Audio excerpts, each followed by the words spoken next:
Hola hermanos, seguimos en la ruta. Entramos en el sábado de la semana del tiempo ordinario, la 33.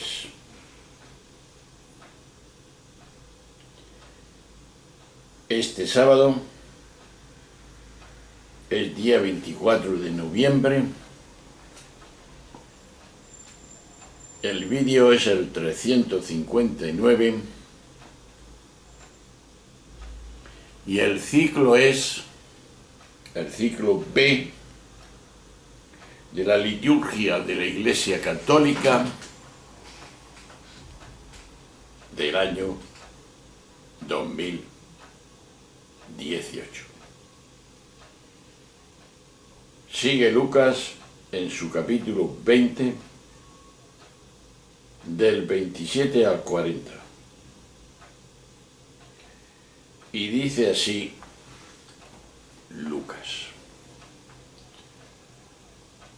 en aquel tiempo se acercaron a Jesús unos saduceos que niegan la resurrección y le preguntaron: Maestro, Moisés nos dejó escrito: si a uno se le muere su hermano, dejando mujer pero sin hijos, cásese con la viuda y de descendencia a su hermano. Pues bien, había 7 hermanos, el primero se casó y murió sin hijos, y el segundo y el tercero se casaron con ella. Y así los 7 murieron sin dejar hijos. Por último murió la mujer. Cuando llegue la resurrección, ¿de cuál de ellos será la mujer? Porque los 7 han estado casados con ella. Jesús les contestó: en esta vida hombres y mujeres se casan, pero los que sean juzgados dignos de la vida futura y de la resurrección de entre los muertos, no se casarán, pues ya no pueden morir, son como ángeles, son hijos de Dios, porque participan en la resurrección. Y que resucitan los muertos, el mismo Moisés lo indica en el episodio de la zarza, cuando llama al Señor Dios de Abraham, Dios de Isaac, Dios de Jacob. No es Dios de muertos, sino de vivos, porque para Él todos están vivos. Intervinieron unos letrados: bien dicho, maestro, y no se atrevían a hacerle más preguntas. Palabra del Señor. Te alabamos, Señor. Veamos este relato. Los saduceos constituían una élite religiosa, política y económica del judaísmo, profundamente conservadores en lo religioso, aunque colaboracionistas con el imperio invasor, Roma. Admitían únicamente los 5 libros de la Torá y en ellos se apoyan para desechar la fe en la resurrección. En su respuesta, Jesús vuelve a mostrar la habilidad que manifiesta en aquellas ocasiones en que le tienden una trampa. Al aludir precisamente un texto de la propia Torá, en concreto del libro del Éxodo, el 3:15, como testimonio de que la vida trasciende la muerte. Las tradiciones espirituales enseñan que no existe la muerte, pero tal enseñanza no debe tomarse como una creencia más a la que prestar atención. Reencarnación, resurrección o inmortalidad del alma son sólo mapas que buscan afirmar que la vida no muere, sino como una invitación a investigar por sí mismo a partir de la propia experiencia. Al hacerlo, caemos en la cuenta de que a lo largo de nuestra existencia hemos sido testigos de un constante ir y venir de pensamientos, sensaciones, sentimientos, tanto dolorosos como placenteros, sonidos, olores, imágenes, memorias de nuestros sueños acerca del pasado y del futuro, de los diversos estados de conciencia. Hemos presenciado la aparición y la desaparición, el ir y venir de todo eso que llamamos contenido. De aquí viene, para empezar, una pregunta. ¿Qué es lo único que jamás has visto aparecer o desaparecer? Lo único que jamás ha cambiado su contenido ante ti, lo único que nunca ha sido una cosa para ti, es decir, algo transitorio. La respuesta es sencilla y no complicada, como a veces la hacemos, y es tu propia presencia, nuestra propia presencia. Es decir, otra vez, tú eres esa única presencia, que es la conciencia, que jamás cambia a través de cada una de las experiencias de nuestra vida. El fondo en paz que jamás ha aparecido o ha desaparecido. Pues bien, tú y yo, como presencia, jamás podremos ver la ausencia de la presencia. Esto, que es así, requiere también una pregunta. ¿Quién sería consciente de eso? ¿Quién lo notaría? ¿Quién tendría experiencia? Jamás podrías ver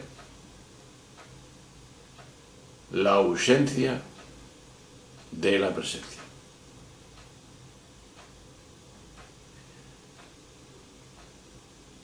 La presencia nunca podría ser testigo de su propia desaparición como contenido. Por esa razón, para lo que realmente eres, la muerte es literalmente algo que no debe preocuparte. Es tu propia casa y siempre ha estado ahí, aunque no lo hayas reconocido. Pues bien, la pregunta está servida. ¿Distingo los contenidos de mi conciencia del testigo que las observa? Repito otra vez esta pregunta.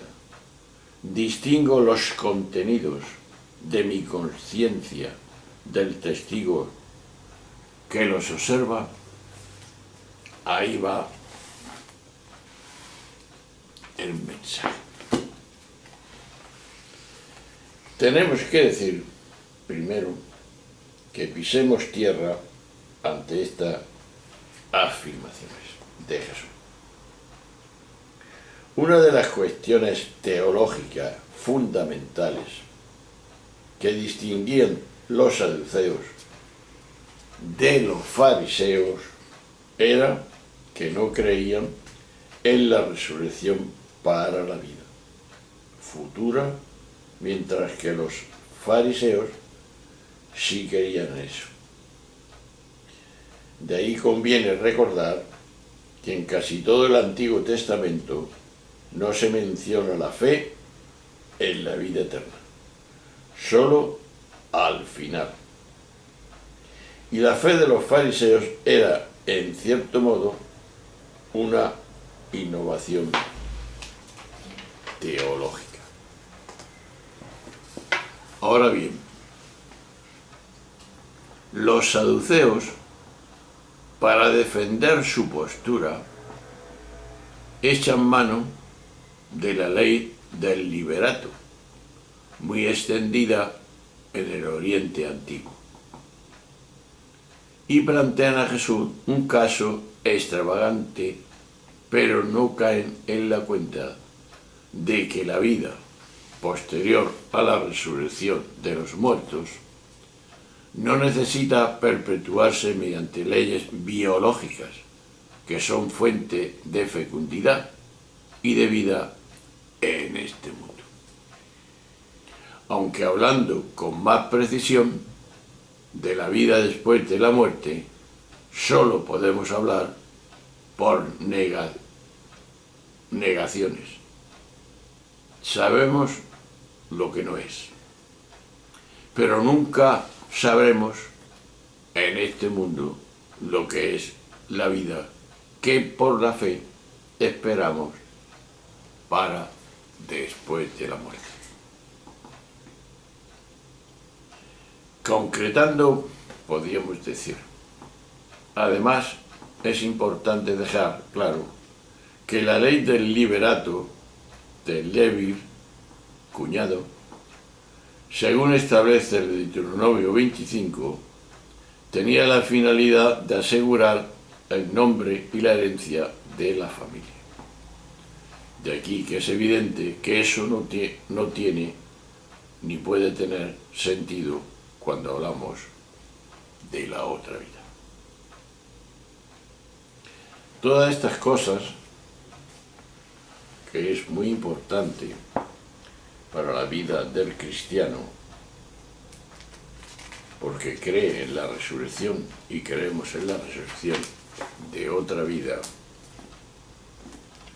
yo diría que no es otra vida, sino que es la prolongación de la vida que vivimos, que debemos de vivir ahora.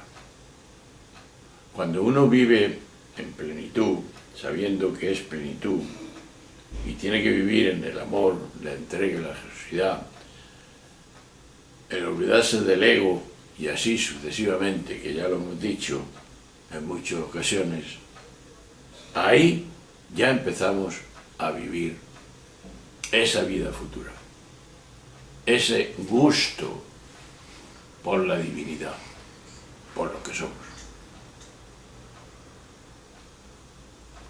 ¿Te acuerdas que en la transfiguración del monte allá, Jesús se presenta, está Moisés y Elías, y los apóstoles, algunos, han tenido esa experiencia, Y lo que expresan en ellos es: Señor, vamos a hacer aquí 3 tiendas. Uno para ti, otra para Elías. Porque aquí se está muy bien. ¿Por qué no pensamos un poco por qué se estaba bien? Y era un simbolismo, en definitiva.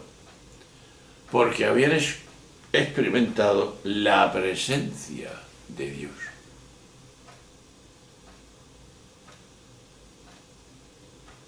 Escuchar a ese mi hijo mío. Escucharle.